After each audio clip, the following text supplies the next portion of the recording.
5W, it's Mrs. Watts. I'm here with chapter 1 of Hetty Feather. It's by Jacqueline Wilson. This is chapter 1. My name is Hetty Feather. Don't mock. It's not my real name. I'm absolutely certain my mother would have picked a beautiful romantic name for me, though sadly I have not turned out beautiful or romantic. I shall picture her. My little darling, my mother whispered, wrapping me up tightly in a shawl. She held me close, close, close to her chest, as if she could never bear to let me go. My little Rosamond, Seraphina, Christabel. My eyes are my best feature, as blue as the summer sky. Did she perhaps call me Sapphire, Azure, Bluebell? I like to think my baby hair had not yet sprouted from my little pink head. A bold baby can still just about be beautiful. An infant with hair as scarlet as sin is an abomination, spawn of the devil. So says Matron Bottomley, and she pulls my hair hard. Once, when I checked her really wondrously, calling her Matron Stinky Bottomley, she pulled so fiercely a whole hank of my hair came away in her hand. She would have been in trouble if anyone had spotted my poor bald patch. But she crammed my cap down hard and no one saw. Well, 200 foundling girls witnessed her assault on me, but Matron Bottomley didn't give a fig about them. It took an entire year for my hair to grow back properly, but it was worth it because from that day onwards we all referred to her as Matron Stinking Bottomley, though not out loud. No other girl was as bold as me. I have a nature as fiery as my wretched hair. I do so hope I was bald when I was newly born in 1876. Suppose I came into the world with little red tufts.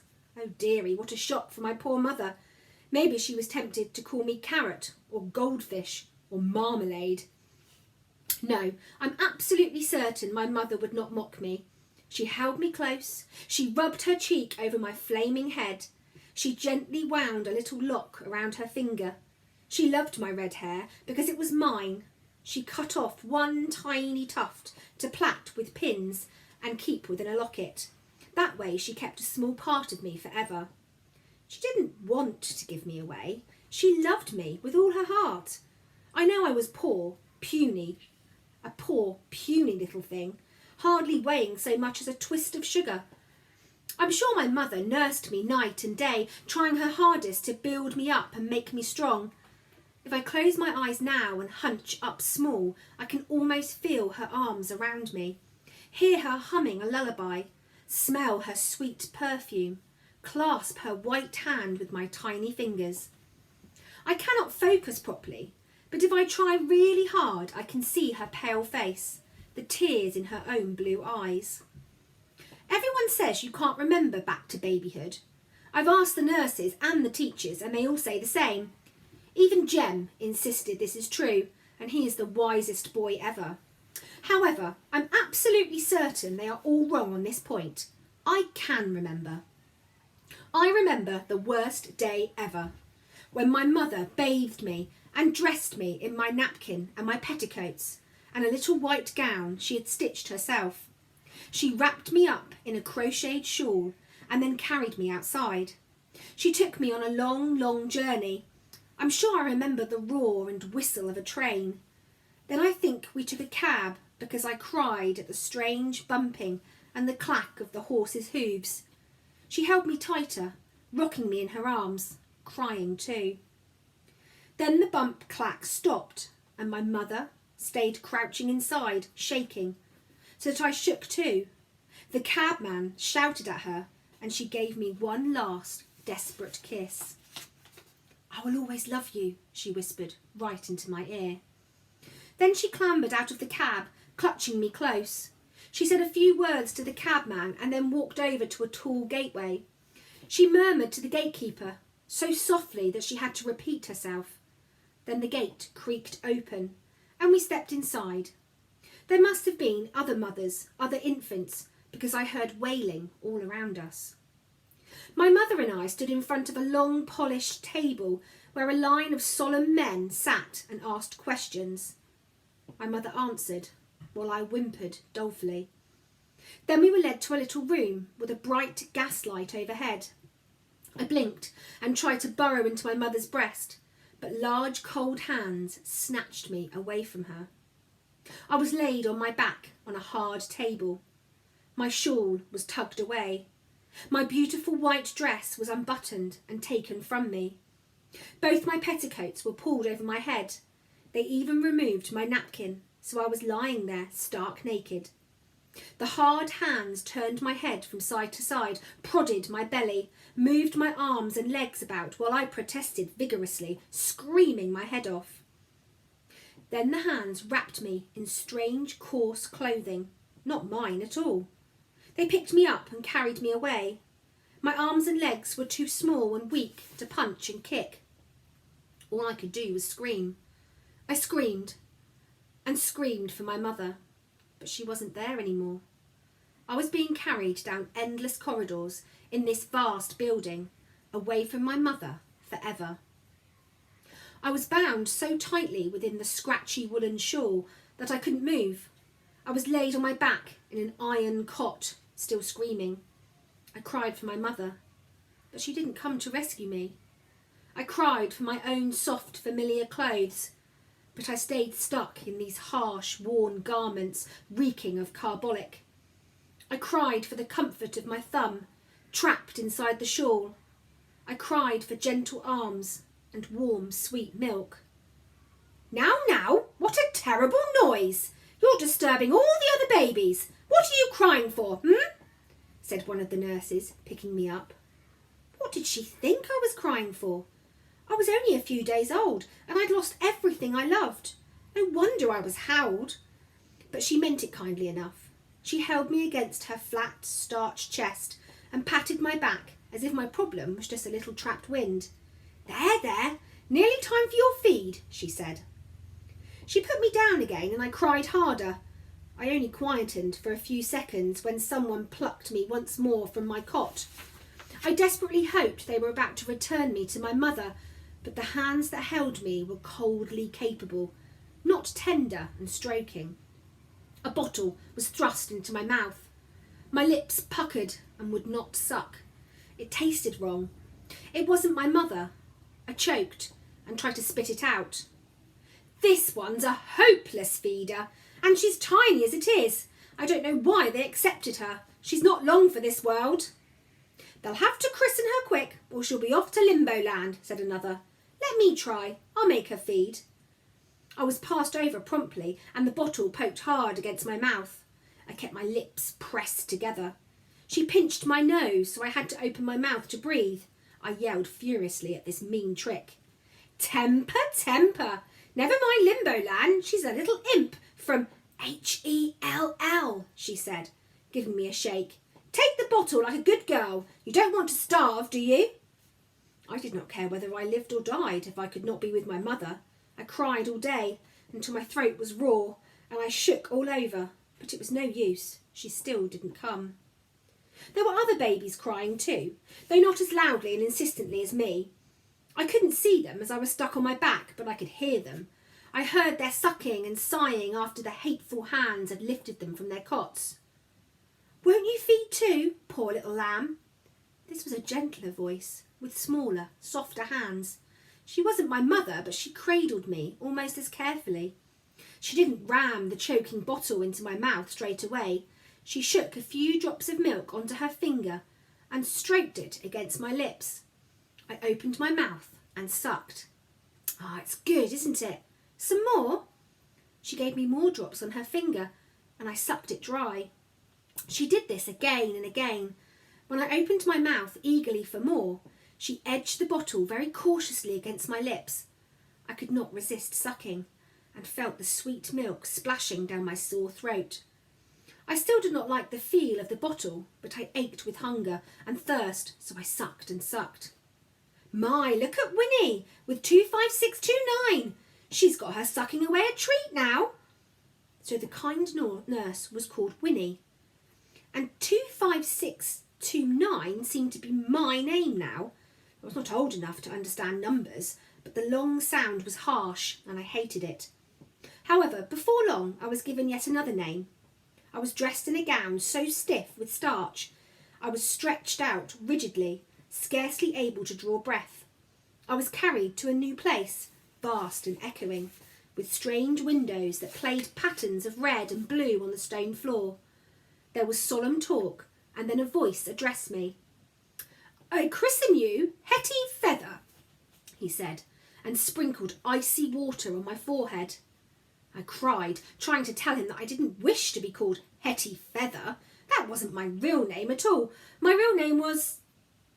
But I couldn't speak yet, so I simply screamed, and someone tutted and scolded, whispering that I was a bad example to the other babies. I paused for breath and heard thin, copycat wails. I took satisfaction in the fact that no one else could achieve anywhere near my volume, for all that I was so small. I was carted back to the sleeping room in disgrace. Gentle Winnie was there and rocked me gently. "Hello, little Hetty. No need to cry so. There now, I'll take the christening robe off and fix a bottle for you." I was soon soothed, though I hiccuped a little as I gulped my milk. Winnie laughed and hiccuped too, teasing me. I peered up at her, trying hard to focus. She had a round, rosy face with fair hair escaping from her cap.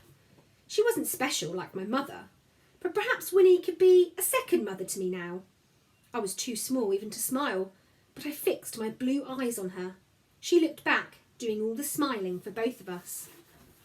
Other babies were wailing now, demanding attention, but Winnie still held me, whispering my new name. "Little Hetty Feather. Well, you're light as a feather and no mistake." She whirled round and round so that I whirled too. We danced in and out of all the iron cots. It felt as if I was flying. I willed Winnie to whirl us right out of the door, away from this chill, puzzling prison. But another nurse spoke to her sharply, and she put me back in my little bed, both of us breathless. I did not cry for my mother that night. I still thought of her longingly, but I consoled myself with the thought that I'd see Winnie in the morning, and every morning after that. I couldn't have been more wrong. The next day, new hands fed me, bathed me, and then dressed me in my uncomfortable clothes. The shawl was wound extra tightly and knotted at the ends so that I resembled a small woolen parcel, and like a parcel I was picked up, carried along corridors, taken outside the huge door, and posted into a waiting cab. I was stuffed into a large basket padded with rags. I lay there, too stunned even to scream. What was happening to me now? I wanted Winnie. I wanted my mother.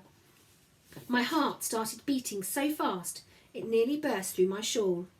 Were they taking me back to my mother? The cab door opened again.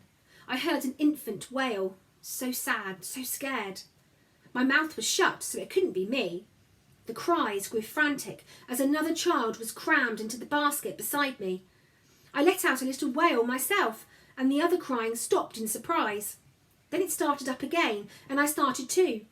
We drew breath at the same time, so we were crying in unison. Then I stopped, and the other babe stopped too. It was as if we were talking to each other. "Hello, I'm here too. I'm just as anxious as you are." "Where are they taking us?" "I don't know. I want them to take me back to my mother." "I want mine too." "Well, at least we have each other." Our hands were trapped in our woolen shawls, but it was as if we were reaching out and clasping each other. The cab jerked and the horses' hooves clacked, and I remembered my own mother so painfully. Then we stopped and the door opened, and my fellow basket baby and I blinked in the sudden light.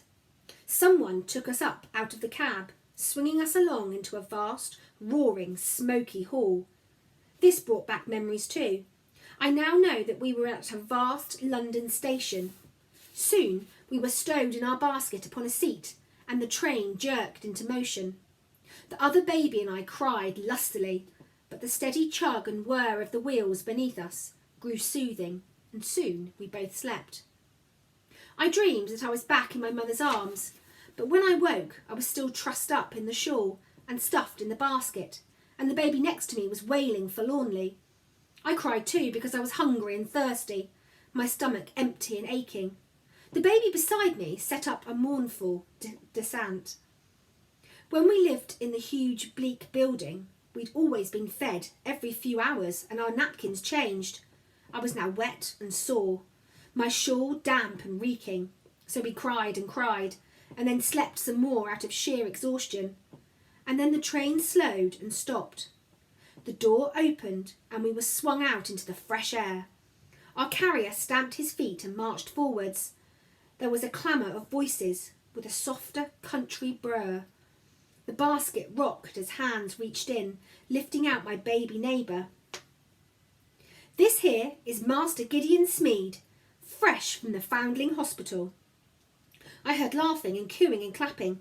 I was left in the basket by myself. I screamed, and more hands came back for me.